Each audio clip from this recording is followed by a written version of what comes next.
देखिएगा, आज की जो हमारी क्लास रहेगी बीपीएसई 143, ये पॉलिटिकल साइंस थर्ड ईयर की आपकी क्लास रहने वाली है। भारत में राज्यों की राजनीति, इसमें हम सिर्फ इंपॉर्टेंट क्वेश्चन को करेंगे जो आपके इंपॉर्टेंट टॉपिक हैं। जैसे पहला चैप्टर इंपॉर्टेंट हो सकता है, दूसरा चैप्टर मुझे लगता बहुत इंपॉर्टेंट चैप्टर है कि भाई भारत में राज्य और संघ का क्या संबंध है, स्थानीय संबंध, राज्य स्वायत्ता, राज्य के विकास मॉडल, पलायन, भारत में दलीय राजनीति, चुनाव, नेतृत्व। मुझे लगता है कुछ इंपॉर्टेंट चैप्टर हैं, जैसे दलित, ओबीसी, महिलाएं, क्षेत्र और जनजातीय, कुछ ऐसे इंपॉर्टेंट चैप्टर हैं, इंपॉर्टेंट टॉपिक हैं जिसे आपके एग्जाम में क्वेश्चन पूछे जा सकते हैं। और यहां पर मैं जो आपको बुक पढ़ाऊंगा, हम लोग बीच बीच में से इंपॉर्टेंट चैप्टर को देखेंगे जो कि आपके एग्जाम में पूछे जा सकते हैं। ठीक है, तो इंपॉर्टेंट क्वेश्चन को इसमें से करेंगे। ठीक है, ओके। देखिएगा, अगला जो हमारा चैप्टर रहेगा भाई मेरे, तीसरा चैप्टर क्या रहेगा, राज्य और संघ में संबंध। क्या राज्य का मतलब समझ सकते हो भाई मेरे, केंद्र सरकार। क्या है, केंद्र सरकार और राज्य सरकार। अब केंद्र सरकार ये समझ लो भाई, मैं आपको बता देता हूं, केंद्र सरकार समझ लो जो मोदी की सरकार है। केंद्र सरकार हमारे देश में क्या है भाई, मोदी की सरकार को हम लोग केंद्र सरकार बोलते हैं।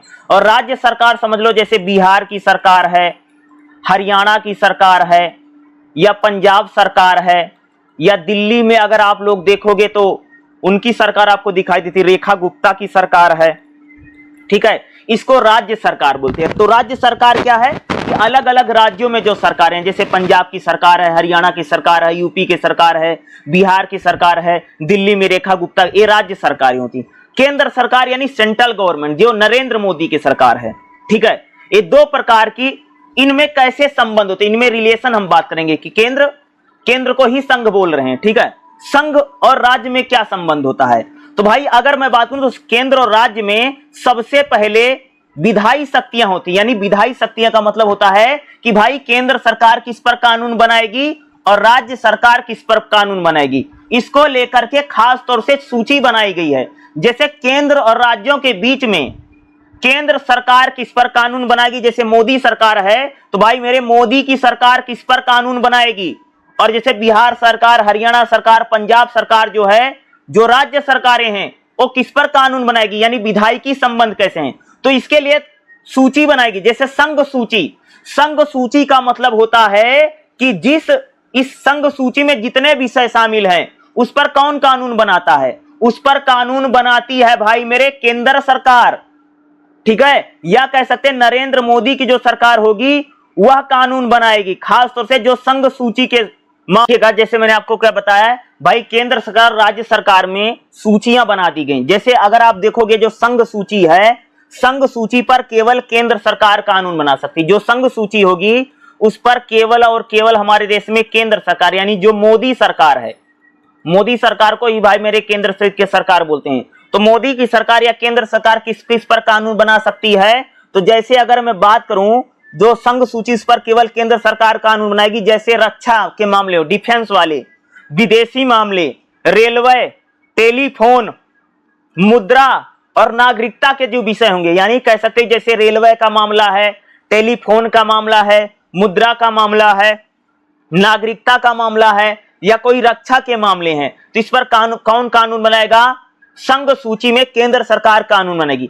अगली सूची होती है भाई मेरे राज्य सूची। राज्य सूची में जो राज्य सरकारें हैं, जैसे हरियाणा सरकार है, पंजाब सरकार है, बिहार सरकार है, इसको बोलते भाई राज्य सरकारें। तो राज्य सूची पर जो कानून बनाती है कौन बनाती हैं, राज्य सरकारें। तो राज्य सरकारें राज्य सूची पर कह सकते हैं, राज्य सूची में जो भी विषय सम्मिलित हैं उस पर सिर्फ और सिर्फ कौन कानून बनाएगा, राज्य सरकार बनाएगी। जैसे राज्य सरकार कह सकते हैं जैसे पुलिस पर, सार्वजनिक स्वास्थ्य पर, भूमि पर, या राज्य के कर पर, राज्य पर कितना कर या टैक्स लिया जाएगा, इस प्रकार के जो विषय हैं, सब्जेक्ट हैं, उन पर कानून कौन बनाता है, राज्य बनाता है। अगर मैं संघ की बात करूं तो संघ सूची में कम से कम 99 से यानी 100 से ज्यादा विषय शामिल हैं।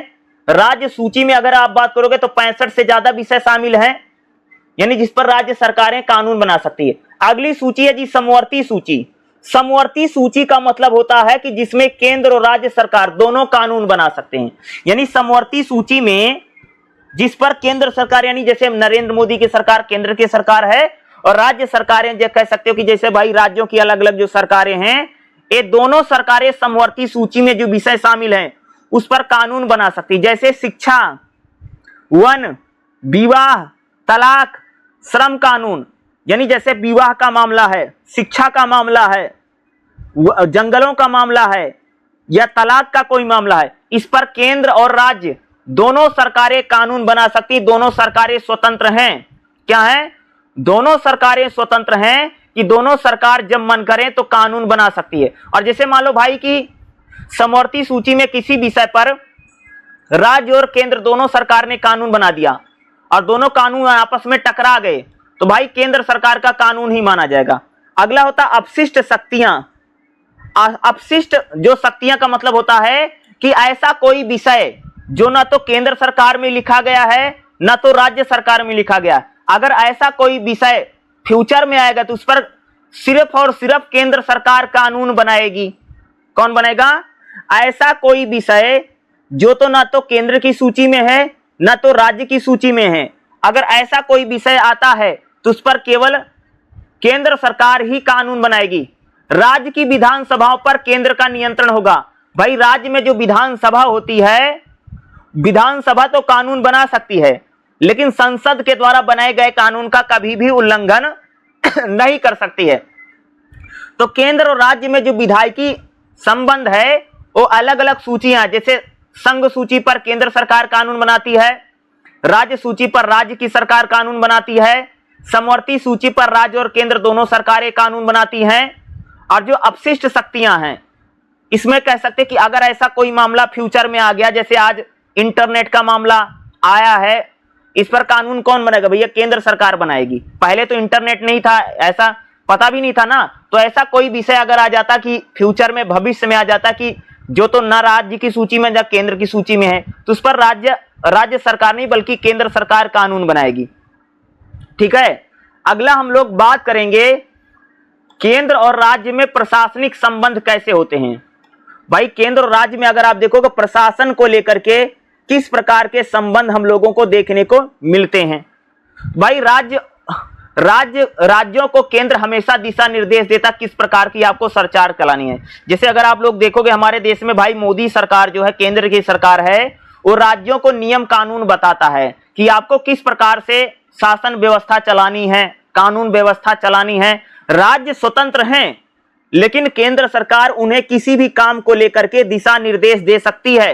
भाई राज्य की सरकारें स्वतंत्र हैं, जो मुख्यमंत्री है वो स्वतंत्र है, लेकिन कई बार जैसे केंद्र की सरकार मोदी सरकार किसी भी मुख्यमंत्री को या किसी भी राज्य सरकार को आदेश दे सकती कि प्रशासन या शासन प्रशासन में क्या करना है। अगला अनुच्छेद 52 और अनुच्छेद 56 में, जैसे मान लो कि अगर राज्यपाल यानी गवर्नर को लगता है कि भाई राज्य की सरकार संविधान के अनुरूप काम नहीं कर रही है तो राज्य का जो राज्यपाल है अनुच्छेद 352 या 356 के तहत उस राज्य में आपातकाल की घोषणा कर सकता है या राज्य में राष्ट्रपति शासन लगा सकता है।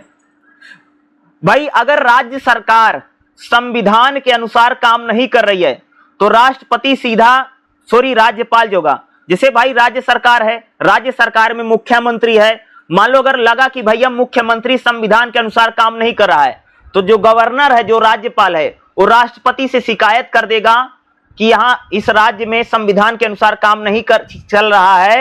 राष्ट्रपति उस राज्य में राष्ट्रपति शासन लग जाएगा और जिस राज्य में राष्ट्रपति शासन लग जाएगा वहां के लिए कानून केंद्र सरकार बनाएगी। ठीक है।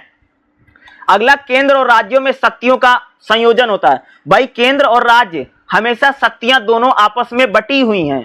केंद्र सरकार अपने जो विषय है उन पर कानून काम करेगा और राज्य सरकार जो है अलग काम करेगी, और कहीं कहीं पर केंद्र सरकार और राज्य सरकार मिलकर के भी काम करती हैं। जैसे जो अधिकारी होते हैं वो राज्य सरकार में भी होते हैं, केंद्र सरकार में भी होते हैं, तो राज्य और केंद्र सरकार में समन्वय का काम कौन करते हैं? जो अधिकारी होते हैं। ठीक है।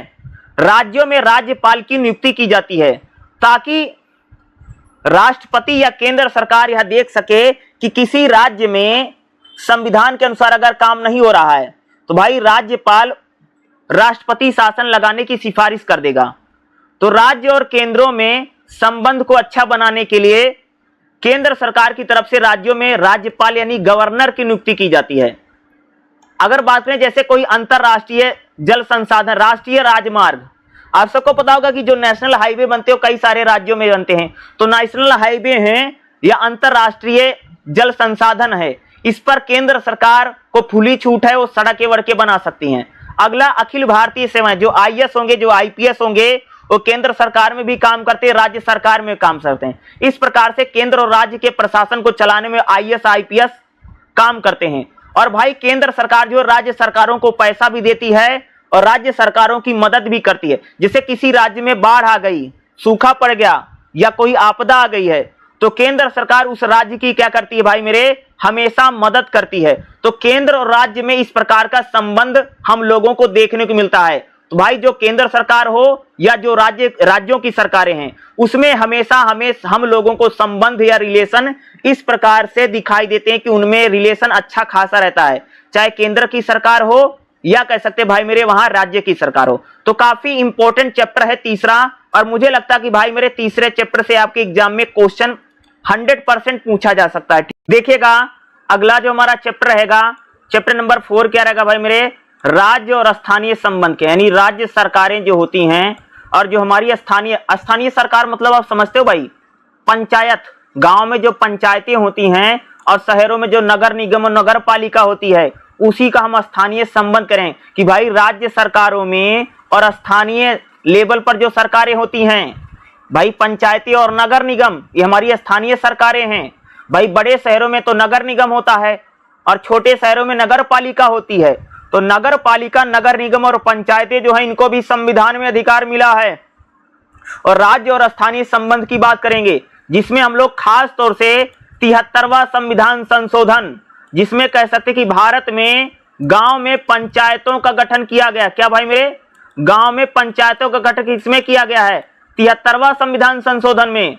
और जबकि हमारे देश में जो 74वां संविधान संशोधन था उसमें शहरों में नगर निगम और नगर पालिका का गठन किया गया है। क्या, शहरों में नगर निगम और नगर पालिका का गठन किया गया है। तो अब हम लोग यहाँ पर 73वां संविधान संशोधन पढ़ेंगे 1992 में, जिसमें पंचायतों का गठन किया गया, और 74वां संविधान संशोधन था जो था जिससे कह सकते कि हमारे शहरों में नगर निगम और नगर पालिका का गठन किया गया है। तो चलिए भाई इसको स्टार्ट करते हैं, और क्योंकि ये काफी इंपॉर्टेंट हो सकता है।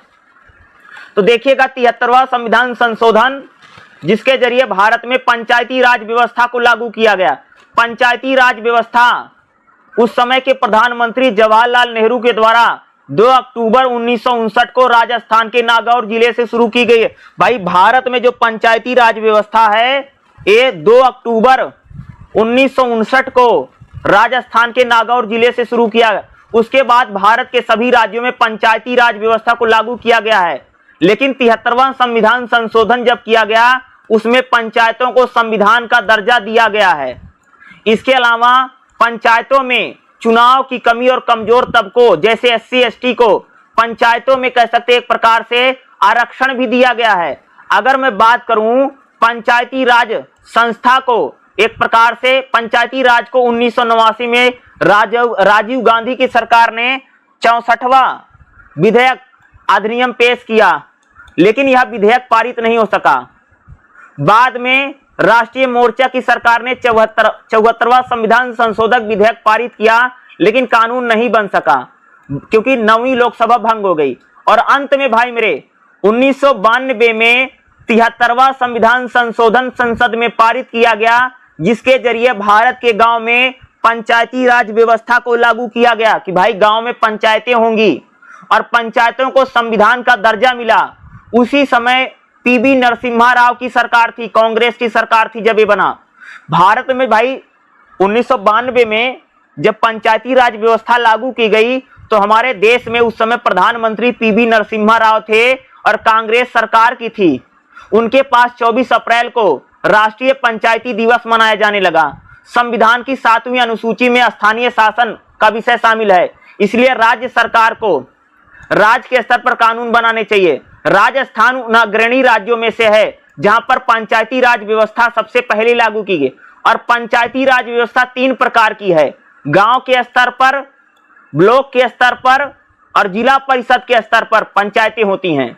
और पंचायती राज व्यवस्था सितंबर अक्टूबर में 1959 को राज्य में चुनाव संपन्न हुए। राजस्थान में सबसे पहले नागौर में 2 अक्टूबर 1959 को पंचायती राज व्यवस्था लागू की गई और नेहरू ने किया था। 73वां संविधान संशोधन के जरिए भारत में पंचायती राज व्यवस्था लागू की गई। और भैया पंचायतों में क्या कहा गया है कि पंचायतों में भैया 73वां संविधान संशोधन के जरिए भारत में पंचायतों का गठन होगा, पंचायतों की स्थापना की जाएगी और पंचायतों में हमेशा चुनाव होगा। गांव के लोग चुन करके वोट डालेंगे और पंचायतों में महिलाओं के लिए कम से कम 33% आरक्षण दिया गया है। और पंचायत में चुनाव लड़ने के लिए भैया, ग्राम पंचायत में चुनाव लड़ने के लिए कम से कम 21 वर्ष की आयु होनी चाहिए। और पंचायतों में SC ST को भी सीटें आरक्षित की गई हैं। और पंचायत का जो कार्यकाल होगा 5 साल के बाद हमेशा पंचायत में चुनाव होता है।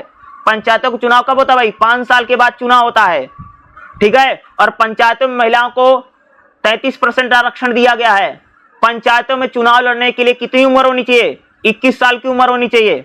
ग्राम पंचायत का गठन किया गया है और पंचायत में प्रत्यक्ष चुनाव होते हैं जिसमें गांव के लोग कह सकते हैं कि एक प्रकार से प्रधान या भाई मेरे सरपंच को चुनते हैं।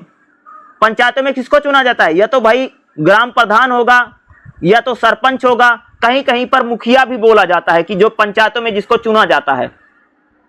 अगर हम पंचायतों की बात करें तो पंचायतों को संसद और राज्य सरकार की विधानसभाओं के जरिए पंचायतों को भी प्रतिनिधित्व प्रदान किया गया।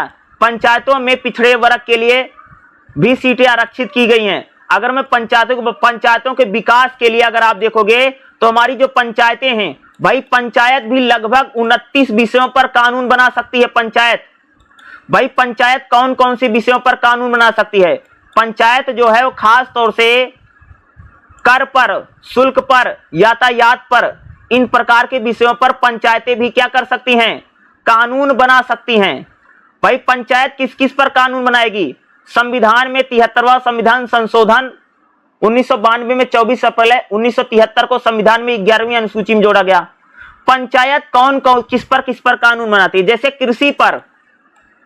कृषि पर पंचायत कानून बना सकती है जिसमें विस्तार शामिल है। भूमि सुधार पर पंचायत कानून बना सकती है। मृदा संरक्षण पर पंचायत कानून बना सकती है। लघु सिंचाई पर पंचायत कानून बना सकती है। पशुपालन, डेयरी पालन, मुर्गी पालन पर पंचायत कानून बना सकती है। मछली पालन पर, लघु वन पर, लघु उद्योगों पर, खादी ग्राम उद्योग पर, कुटीर उद्योग पर, पेयजल पर, आवास पर, ईंधन पर, चारे पर, सड़क पुल निर्माण, जल निकासी, पुल पुलिया निर्माण, विद्युत, ग्रामीण गांव में विद्युतीकरण पर, इस प्रकार के इन सभी विषयों पर क्या कर सकती है भाई मेरे? पंचायत कानून बना सकती है।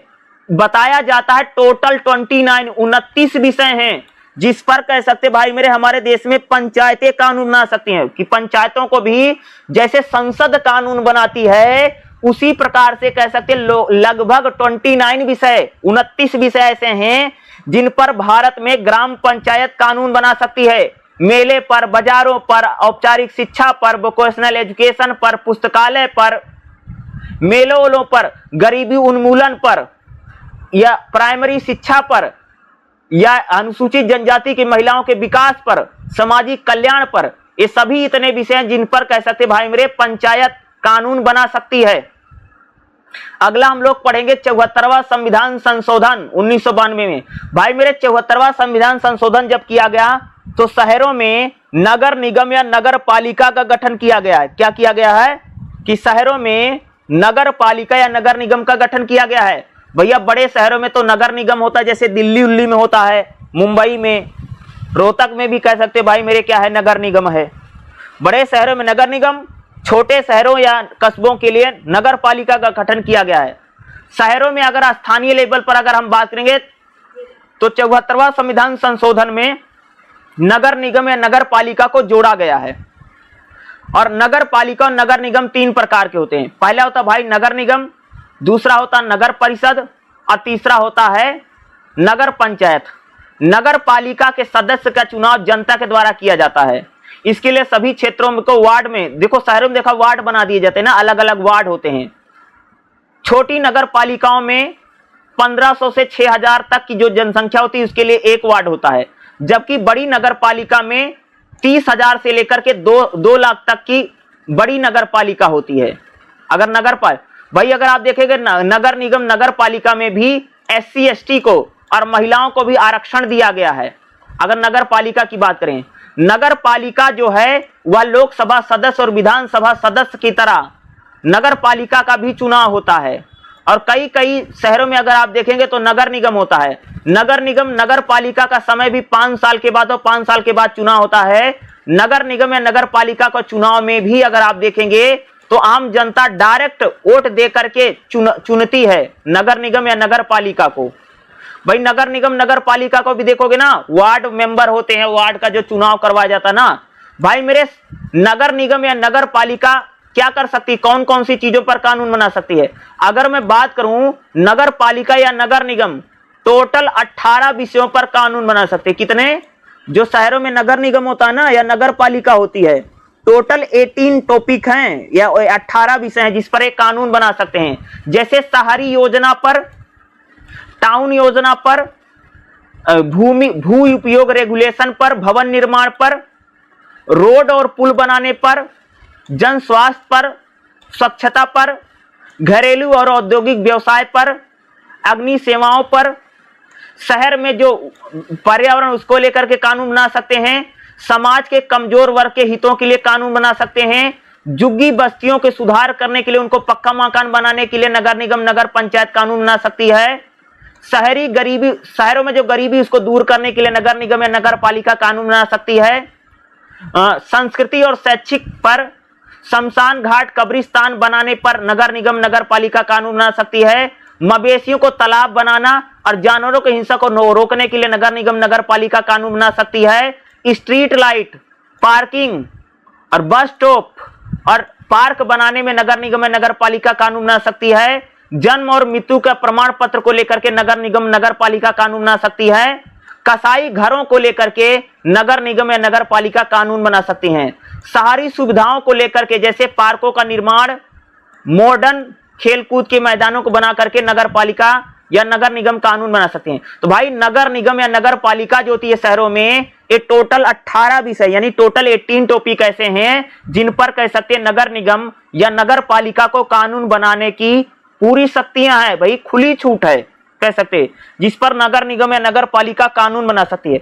भाई नगर निगम नगर पालिका का भी चुनाव 5 साल के बाद होता है। नगर निगम या नगर पालिका में भी लोग डायरेक्ट वोट दे करके चुनते हैं, जिसमें कह सकते हो कि उसमें मेयर होता है या उसमें पार्षद चुने जाते हैं। नगर निगम नगर पंचायत में तो भाई काउंसलर होता है या उसमें उसको बोलते हैं, ठीक है, काउंसलर चुने जाते हैं, ठीक है। नगर निगम में काउंसलर होता है, ठीक है। और नगर पालिका में अगर बात करोगे तो वहां पर एक प्रकार से दूसरा चुनने का प्रावधान है। तो नगर निगम और नगर पालिका हो डायरेक्ट इसमें चुना जाता है। नगर निगम नगर पालिका में भी अगर आप देखोगे तो महिलाओं को 33% आरक्षण दिया गया है। नगर निगम नगर पालिका में महिलाओं को कितना परसेंट आरक्षण भाई मेरे? 33% आरक्षण मिला। नगर निगम या नगर पालिका का चुनाव भी 5 साल के बाद करवाया जाता है, जिसमें जनता डायरेक्ट वोट दे करके क्या करती है, अपने वार्ड मेंबर को चुनती है या पार्षद को चुनती है, और पार्षद आगे जाकर के क्या करता है, मेयर को चुनता है। और कहीं कहीं पर जनता डायरेक्ट मेयर को भी चुनती है। जैसे हमारे यहाँ पर मेयर का चुनाव पार्षद का चुनाव साथ होता है। जैसे अगर मैं बात करूं, जैसे मैं रोहतक में रहता हूं तो हमारे यहाँ पर भाई नगर निगम है, रोहतक नगर निगम है। तो नगर निगम का चुनाव कैसे होता है अगर मैं बताऊं, जैसे मान लीजिए कि मैं एक वोटर हूं और मैं वोट देने जाऊंगा, तो भाई एक तरफ मैं अपने वार्ड के वार्ड मेंबर को वोट दूंगा, जैसे मेरे वार्ड से 2-3 लोग हैं, उसमें किसी को मैंने वोट दे दिया, और एक और पोलिंग यानी 2 वोट आपको देना पड़ेगा। एक तो आप अपने वार्ड में आपका पार्षद कौन बनेगा उसको वोट देंगे, दूसरा वोट देने जाओगे तो आप मेयर को वोट देते हैं, मेयर को भी वोट देते हैं, मेयर में जितने लोग खड़े होंगे उनको वोट दे, यानी मेयर को भी वोट देना पड़ता है और पार्षद वाले में भी वोट देना पड़ता है, यानी आपका जो वार्ड है। तो इस प्रकार का चुनाव किया जाता है, खासतौर से नगर निगम में होता है। नगर पालिकाओं में भी लगभग ऐसे ही होता है, ठीक है। और बल्कि पंचायतों की बात करें तो भाई पंचायत में अगर आप देखो ना तो डायरेक्ट यहां पर प्रधान का चुनाव होता है। प्रधान का यानी ग्राम प्रधान या जो व्यक्ति है या इसको कहीं कहीं मुखिया भी बोला जाता है या सरपंच बोला जाता है। तो प्रधान कह लो, मुखिया कह लो, सरपंच का चुनाव या भी सीधे आम जनता के द्वारा किए जाता है, जो पंचायतें होती हैं। और भाई मेरे ज्यादातर जो बड़े गांव होंगे उसमें पूरे गांव में पंचायत बनती है, ठीक है। और लगभग 6000 वोट होते हैं, अगर हो जाती हैं तो उसका पंचायत को बना दिया जाता है। और पंचायतों के विकास के लिए भी सरकार बहुत सारे काम करती है। तो पंचायत यानी 73वां संविधान संशोधन पंचायतों को लेकर के और शहरों को लेकर के, 74वां संविधान संशोधन को लेकर के अगर एग्जाम में बाई चांस क्वेश्चन आ गया तो जो मैं बता रहा हूं यही लिख करके आना। मेरे हिसाब से तो आसान है लिखना भाई मेरे। कौन नगर निगम, नगर पालिका आप लोग जानते हो, गांव में पंचायत का कैसे चुनाव होता है ये जानते हो। तो इस सारी चीजों को आप लोग आसानी से अपने एग्जाम में क्या कर सकते हो, लिख सकते हो। तो आसान ही पड़ेगा आपके लिए, ठीक है। देखिएगा अगला जो हमारा चैप्टर रहेगा, चैप्टर नंबर 7 रहेगा राज्य के विकास मॉडल। भाई अगर आप देखो कि भारत में जो अलग अलग राज्य हैं, जैसे केरल है, पंजाब है, गुजरात है, तमिलनाडु है, तो इन राज्यों का जो विकास हुआ है, जो डेवलपमेंट हुआ है भैया, उसका आधार क्या, उसका बेस क्या है, ठीक है। यानी किसी राज्य में अगर कोई राज्य अमीर राज्य बन गया या पैसे वाला राज्य बन गया, तो ऐसे कौन कौन से सेक्टर हैं या ऐसे कौन कौन से इलाके हैं जिस कारण से वो राज्य अमीर राज्य बन गया है, या कह सकते हैं कि उस राज्य में जो डेवलपमेंट हुआ है। राज्य विकास मॉडल का मतलब एक प्रकार से होता है कि ऐसा कोई वह एक सांचा है या पैमाना है या कोई इसकी नीति है जिस नीतियों के कारण कह सकते हैं वो राज्य जो है वो डेवलप कर रहा है या विकास कर रहा है, या वहां के जो संसाधन है, जो रिसोर्स हैं काफी अच्छे हैं, वहां को लोगों को नौकरी रोजगार मिल रहा है, या उस राज्य की जो जीडीपी है या कह सकते हैं वहां जो प्रति व्यक्ति आय है वो काफी अच्छी खासी है। तो राज्यों के विकास मॉडल काफी इंपॉर्टेंट है और ये आपके एग्जाम में क्वेश्चन पूछा जाता था।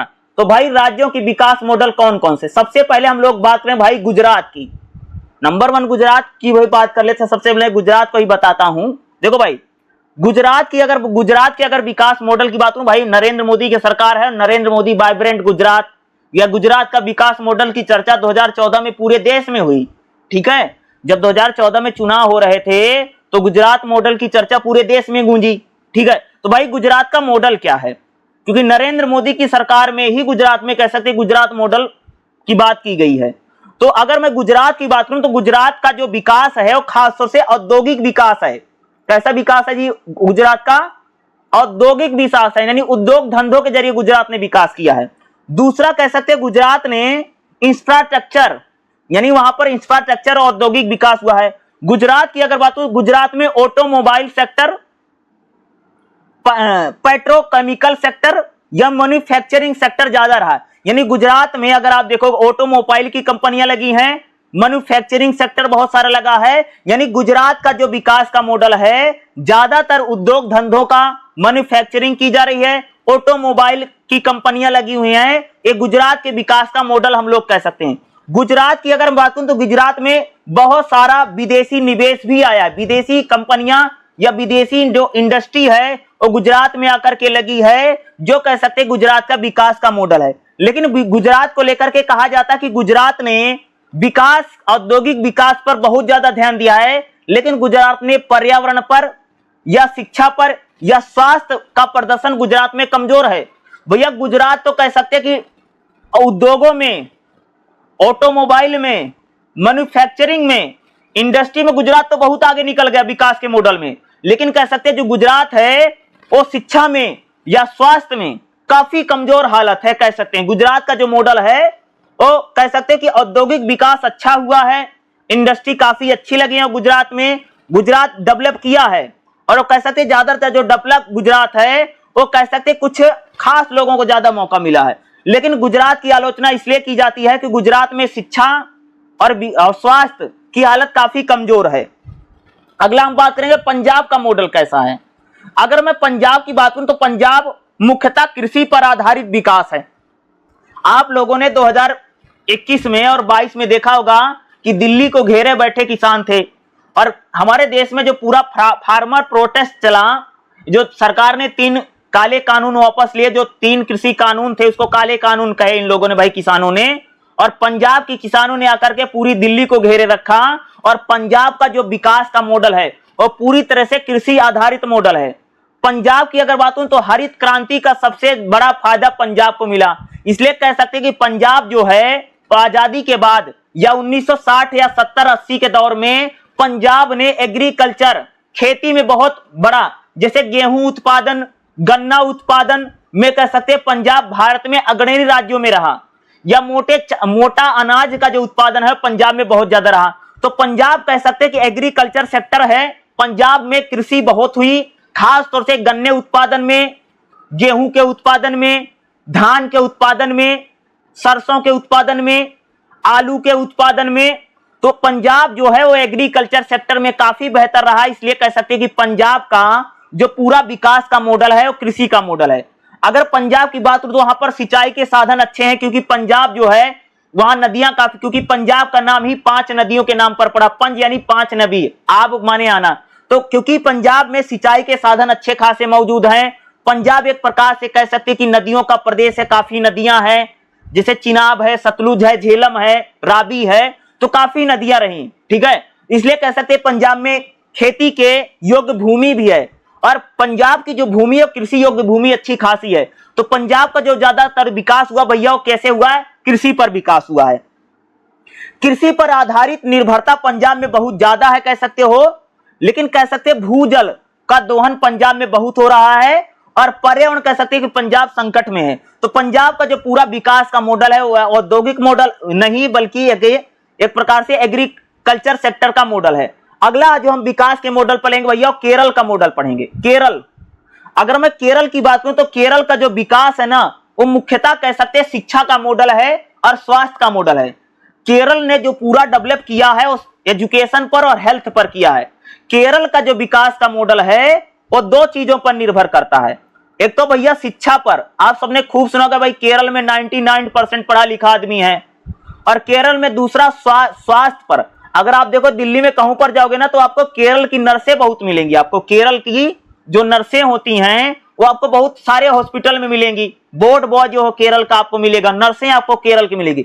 तो केरल में शिक्षा और स्वास्थ्य के बल पर कह सकते हैं कि केरल ने ज्यादातर विकास किया है।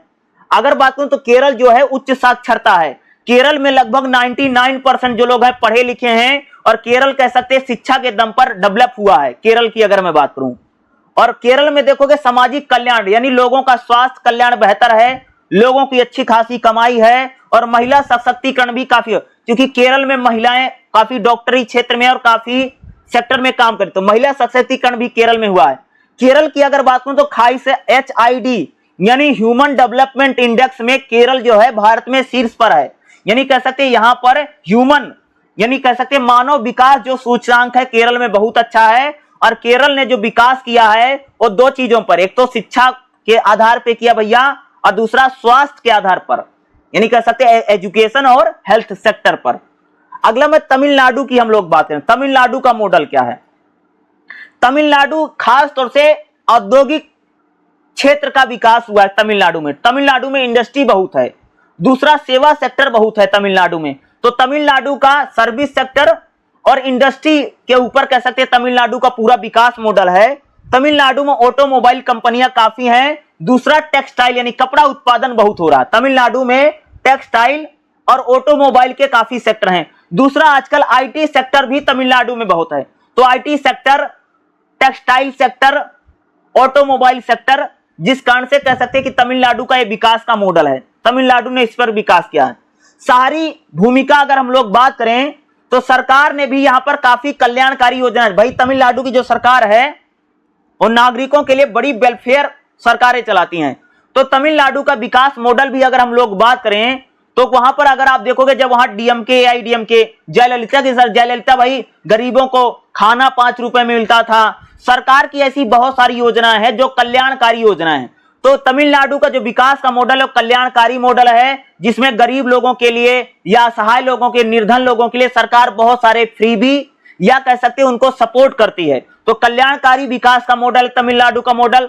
तमिलनाडु में भैया कह सकते हैं ऑटोमोबाइल सेक्टर है, टेक्सटाइल सेक्टर है, यानी औद्योगिक विकास खूब हुआ है। IT सेक्टर भी तमिलनाडु में हमको दिखाई देता है, और तमिलनाडु ने उद्योग धंधों के बल पर कह सकते हो कि सारा विकास किया, और विकास का मॉडल यही है। अगर हम अन्य राज्यों की बात करें तो कर्नाटक का भी विकास मॉडल, कर्नाटक भी ने भी डेवलपमेंट किया है। तो कर्नाटक का जो विकास का मॉडल है वो खास तौर से टेक्नोलॉजी आईटी सेक्टर पर है और स्टार्टअप पर है। अगर मैं कर्नाटक की बात करूं, केरल में जो बेंगलुरु है वो भारत में सिलिकॉन वैली के नाम से जाना जाता है और कर्नाटक ने उच्च शिक्षा और कह सकते हैं आईटी सेक्टर के बल पर विकास किया, डेवलपमेंट किया है। अगला अगर जैसे बात करें भाई गुजरात का जो विकास मॉडल है, औद्योगिक विकास का मॉडल है, अगर मैं बात करूं केरल का विकास मॉडल जो है मानव विकास को लेकर के बात करता, शिक्षा और स्वास्थ्य को लेकर के। पंजाब का जो विकास मॉडल है कृषि की बात करता, उत्पादन बहुत ज्यादा है। तमिलनाडु का जो मॉडल है वो किस प्रकार से औद्योगिक विकास का मॉडल है, आईटी सेक्टर कल्याणकारी योजनाओं का मॉडल है। और कर्नाटक का जो विकास मॉडल है वो कह सकते हैं कि आईटी सेक्टर को लेकर के पूरा इसने विकास किया है। तो राज्यों का जो विकास मॉडल है बहुत इंपॉर्टेंट है और कह सकते हो कि भाई आपके एग्जाम में राज्यों के विकास मॉडल को लेकर के एग्जाम में क्वेश्चन आने की ज्यादातर संभावना रहेगी। तो राज्यों का विकास मॉडल एग्जाम में आ सकता है और अगर आएगा तो जो मैं बता रहा हूं एग्जाम में आप सबको यही लिख करके आना है, ठीक है, जो मैंने आपको बताया। देखिएगा अगला जो हमारा चैप्टर रहेगा चैप्टर नंबर 8 रहेगा और काफी इंपॉर्टेंट चैप्टर रहेगा भाई मेरे पलायन। पलायन का मतलब होता है कि जब हम लोग एक स्थान से दूसरे स्थान पर चले जाते हैं तो उसी को पलायन कहा जाता है। पलायन का मतलब होता है भाग जाना, ये भी बोला जाता है, ठीक है। तो पलायन क्यों होता भाई, अगर आप देखोगे तो हमारे देश में भाई पलायन खूब होता है। देखो बिहार से, यूपी से बड़ी संख्या में लोग दिल्ली में आते हैं नौकरी की तलाश में, रोटी रोजगार की तलाश में, पढ़ाई की तलाश में, स्वास्थ्य की चिकित्सा की तलाश में। तो हमारे देश में इन सब कारणों से पलायन खूब होता है। अगर आप देखोगे बिहार से लोग कह सकते भाई गुजरात जाते हैं, महाराष्ट्र जाते हैं, केरल जाते हैं, तमिलनाडु जाते हैं। यूपी से अगर आप देखोगे पलायन बहुत ज़्यादा होता है, ठीक है। झारखंड से, ये भारत में यूपी, बिहार, झारखंड या छत्तीसगढ़ ऐसे राज्य हैं जहां से ज़्यादातर पलायन होता है। पलायन होने का अगर आप देखोगे इन राज्यों में जो पलायन का कारण है वो ज़्यादातर कह सकते भाई एक ज़्यादातर गरीब राज्य हैं और लोग नौकरी रोटी रोजगार की तलाश में या पढ़ाई की तलाश में या स्वास्थ्य की तलाश में लोग पलायन करते हैं, ठीक है। इसी को भाई मेरे पलायन बोला जाता है। पलायन का कारण क्या है, पलायन के पुश और पुल कारण होते हैं भाई। एक तो बहुत सारी चीजें होती जो आपको पलायन करने के लिए विवश करती है। जैसे मान लो कि जब मैं जिस इलाके में रहता हूँ वहाँ बिजली सही नहीं है, पानी सही नहीं है, स्वास्थ्य अच्छा नहीं है, नौकरी चाकरी नहीं है, जिस इलाके में रहता हूँ तो मेरा मन करेगा भाई इस इलाके को छोड़ करके कहीं और चले जाएं। और कुछ ऐसे कारण होते हैं कि आप जाने के लिए विवश हो जाते हैं। जैसे भाई आपको पता चला कि भाई शहरों में बिजली रहती है, पानी रहता, अच्छा खाना है, वहां पर नौकरी चाकरी है, तो ये भी कारण होता है कि लोग पलायन करने के लिए भाई विवश हो जाते हैं। जैसे पता चला किसी को भाई दिल्ली में 24 घंटा बिजली रहता है, दिल्ली में सबको भैया काम मिल जाता करने के लिए, दिल्ली में खाना भी ठीक ठाक मिल जाता है, अगर आपको नौकरी चाकरी मिलेगी, दिल्ली में स्वास्थ्य भी ठीक है, इलाज भी करवा सकते हैं, तो लोगों का मन करेगा भाई चलो दिल्ली में ही चलते हैं। एक पलायन का कारण है। और जैसे मान लो लोग अगर गांव में रह रहे हैं तो हो सकता है भाई गांव की स्थिति बहुत खराब है, गांव में सुविधाएं नहीं है, तो गांव में जो कमियां है वो कमियां आपको विवश कर देंगी कि भाई आपको पलायन करना ही पड़ेगा। और पलायन अगर आप देखो जब से भूमंडलीकरण हुआ है, जब से वैश्वीकरण हुआ है, तो पलायन भाई हो ही रहा है। अगर आप देखो भारत के बहुत सारे लोग भाई जाकर के अमेरिका में, इंग्लैंड में, जो पैसे वाले लोग हैं तो भैया वो तो विदेश में पलायन कर जा रहे हैं, और जो गरीब आदमी है वो कह सकते हैं यूपी बिहार से आकर के दिल्ली में पलायन कर रहे हैं। तो भारत में जो कह सकते हैं जो पलायन है वो बहुत बड़ी समस्या भाई मेरे, अगर हम लोग पलायन की बात करें, ठीक है, पलायन हो ही रहा भाई। ग्रामीण से शहरों की ओर सबसे ज्यादा पलायन होता। पहला पलायन कौन होता भाई, गांव से शहरों की ओर पलायन होता है, गांव से शहर की ओर पलायन होता है। सबसे सामान्य पलायन यही है कि गांव से शहरों की ओर लोग रोजगार के लिए, शिक्षा के लिए, बेहतर जीवन शैली के लिए गांव से शहरों की ओर आते हैं। जैसे यूपी बिहार के लोग दिल्ली, मुंबई और बेंगलुरु में जाकर के पलायन कर रहे हैं। भाई यूपी बिहार के गांव के लोग दिल्ली, मुंबई, कलकत्ता, सूरत, गुजरात में जाकर के पलायन करते हैं। तो भारत में पहला जो पलायन होता है भाई गांव से शहरों की ओर पलायन होता है। अगला गांव से गांव का भी पलायन होता है, ये भी एक पलायन होता है भाई, गांव से गांव की ओर पलायन। आमतौर पर किसान जो खेतिहर मजदूर होते हैं वो एक गांव से दूसरे गांव में पलायन करते हैं। किसी गांव से दूसरे गांव में मौसमी पलायन खूब होता है, जैसे फसल वसल काटने के लिए तो लोग एक गांव से दूसरे गांव में जाते हैं, तो गांव से गांव का भी पलायन होता है। और खास तौर से मौसम के अनुसार पलायन होता है, ठीक है। अगला भाई शहरों से शहरों में भी पलायन होता है। अगर आप देखोगे नौकरी बदलने के लिए लोग, जैसे मान लो आप दिल्ली में रहते हैं तो आपकी नौकरी बदल गई, आप गुड़गांव चले गए, तो शहरों से शहरों में पलायन हो, जैसे नौकरी के लिए, बेहतर अवसरों के लिए, जैसे कोलकाता से पुणे, भोपाल से हैदराबाद भी लोग पलायन करते हैं। तो ऐसा भी होता है कई बार शहरों से शहरों के बीच में भी पलायन हो सकता है। अगला शहर से गांव की ओर भी पलायन। अगर आप लोगों ने देखा होगा कि जब भाई हमारे देश में जब कोरोना फैला था, भाई कोरोना में अगर आप देखोगे तो शहरों से गांव की ओर पलायन हुआ, लोग शहर छोड़ छोड़ करके गांव जाने लगे, क्योंकि शहरों में रोटी रोजगार कम पड़ गए, इसलिए लोग गांव जाने लग गए। तो अगर आप देखोगे जब हमारे देश में कोरोना फैला था तो कोरोना के समय, लॉकडाउन के समय जो पलायन हुआ वो कैसा पलायन था? वो एक प्रकार से रिवर्स पलायन था, यानी कह सकते उल्टा पलायन हो रहा था, यानी लोग शहरों से गांव की ओर पलायन कर रहे थे। भाई देखा होगा ना दिल्ली उल्ली में तो बहुत बड़ी संख्या में लोग कह सकते कि पलायन कर रहे थे और पैदल ही चले जा रहे थे कोरोना काल में। तो कोरोना काल में अगर आप देखो, कोरोना टाइम में, लॉकडाउन में जो पलायन हुआ वो शहरों से गांव की ओर खूब पलायन हुआ, क्योंकि शहरों में भाई काम बंद हो गया, काम मिलेगा नहीं, तो बेचारे शहर में रह करके क्या खाएंगे, इसलिए जो मजदूर लोग थे उन्होंने शहरों से गांव की ओर पलायन किया। भाई पलायन का कारण क्या है? पलायन के अगर हम कारणों की बात करें तो पहला भैया स्थानीय पलायन, जो लोग हमेशा अपने मूल स्थान को छोड़ देते हैं, एक होता है स्थानीय पलायन, एक होता है अस्थायी पलायन। कई बार भैया मौसमी पलायन होता है, जैसे आप किसी खास मौसम में कहीं जाकर के आप काम करते, नौकरी करते, इसको बोलते हैं मौसमी पलायन। मौसमी पलायन का मतलब होता है कि जो मौसम के अनुसार होता है, जैसे आपका काम मौसम है, जैसे भाई मौसम आया तो आप जैसे अगर आप देखो जैसे आइसक्रीम है, अगर बात करूं मैं रोहतक हरियाणा से बात कर रहा हूं, यहां पर अगर आप देखो भाई राजस्थान के काफी लोग आइसक्रीम बेचने आते हैं, वो गर्मी के मौसम में आइसक्रीम बेचने आएगा राजस्थान से और ठंड में वो अपने घर चले जाते हैं, तो इसको मौसमी पलायन बोलते हैं। उसी प्रकार से जैसे घरों में पेंट करने वाले लोग हैं, घर में अगर आप पेंट का काम देखोगे, पेंट का काम दिवाली वाले में बहुत ज्यादा होता है, तो इस प्रकार के जो पलायन होता है मौसम के अनुसार जो पलायन, तो इसको मौसमी पलायन बोलते हैं। यानी जो काम मौसम में मिलता है और मौसमों किसी किसी खास मौसम में मजदूर काम करने के लिए आता है, तो हम लोग उसको भाई मेरे मौसमी पलायन कहते हैं। यानी आप कोई मौसम आया और उस मौसम में आपने पलायन कर दिया, मौसमी पलायन है। यानी विशेष मौसम में, जैसे कपड़ा की फसल की कटाई है या घर बनाने का काम, कुछ खास समय फसलों की, जैसे अगर आप देखोगे बहुत सारे लोग भाई पंजाब जाकर के धान वान लगाते बिहार से, तो कैसा पलायन है? मौसमी पलायन है। अगला जी परिवार का पलायन होता है, कभी कभी पुरुष पलायन करते हैं और कभी कभी शादी के बाद भी पलायन होता है। देखा होगा ना कई बार लड़कियों की जब हम शादी कर देते हैं तो शादी होने के बाद भी हमारे देश में पलायन होता है, जैसे लड़की एक शहर से दूसरे शहर में चली जाती है, तो इस प्रकार का भी पलायन हमारे यहाँ पर। भाई पलायन के कारण क्या है?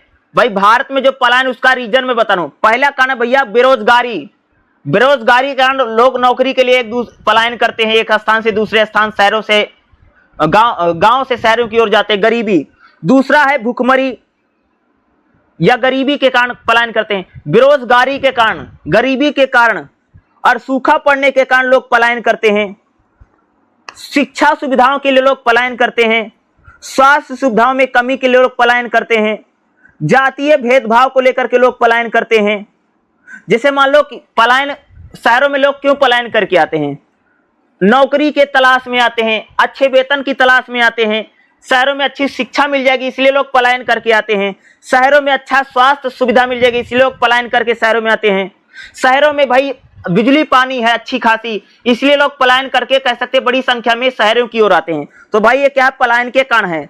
पलायन से कह सकते भाई ये शहरों की अर्थव्यवस्था अच्छी होती है, शहरों में कह सकते कि काम करने वाले मजदूर मिल जाते हैं।